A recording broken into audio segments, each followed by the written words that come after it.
जय जगन्नाथ सांग माने आज मु नहीं आसी आपण नुआ रेसिपी जह्नी आलू पोस्त तरकारी देखिपे मुझे 500 ग्राम जह्नी नहीं गोटे बड़ साइज आलू नहीं। तो चलतु आज करवा आम जह्नी आलू पोस्तर तरकारी। तो देखिपे भल भाव कौन कौन मु सामग्री नहीं 500 ग्राम जह्नी गोटे बड़ साइज आलू ये लुण किछि हलदी गोटे चामच हलदी गोटे चामच लंका आ मु किछि पोस्त नहीं मु नहीं 4-5 पाखुड़ा रसुण कुसा सुखिला लंका गोटे डालचीनी गोटे पियाज किछि जीरा। तो चलते ए प्रस्तुत करवा मुझे कढ़ई गरम करके मुझे 2 चामच तेल पकेली। तेलटी गरम हो सारा पर आम से पकेबा आलू आलूटा सीझापी बहुत लेट हुए तेणुक आम आलू को प्रथम करी भाजीदबा भल भाव। आलू आमर भाजी आसलानी तो देखिपे तापर आम से जह्नी काटिकी जो रखी सेटा ऐड करवा। हाई फ्लेम रे आम 5 मिनट तक भाजीबा जह्नी देहरु थिबा पानी मरीगला पर आम ताकू काढ़ी आनिबा। आम जह्नी देहर थिबा पानी मध्य मरी मरी आसलानी एबे आम ताकू गोटे पात्र को काढ़ी आनिबा। एबे आम रेडी करथिया मसला को तैयारी करिया रसुण सुखिला लंका जीरा सब प्रकार मसला को देखि आम रेडी करिवा ग्राइंडिंग करिवा।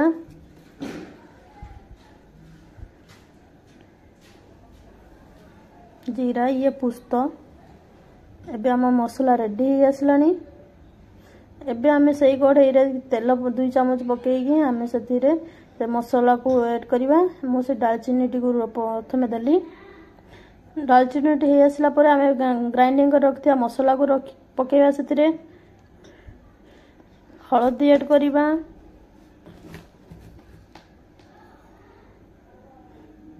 तापर आम लंका गुंडी ऐड करवा तापर आम ग्राइंडर टाक धोईक आम से पानी देदेली किछि देखिपे आमर मसला रेडी हो आसलानी। मसला देरु मध्य तेल छाड़ी छाड़ी आसलानी। आम एबे एथिरे भजा रखिथिबा जह्नी आ आलू को मध्य सेथिरे ऐड करैबा ताकू भल भाले आम एमिति गोळै दबा। देखिपे आमर तरकारी मध्य हेई आसलानी। एबे हेतिरे लुण पकेइबा स्वाद अनुसार लुण देबे। एबे आमर जह्नी तरकारी प्रस्तुत हो आसलानी। जह्नी आलू देहरु तेल छाड़ी छाड़ी मध्य आसलानी।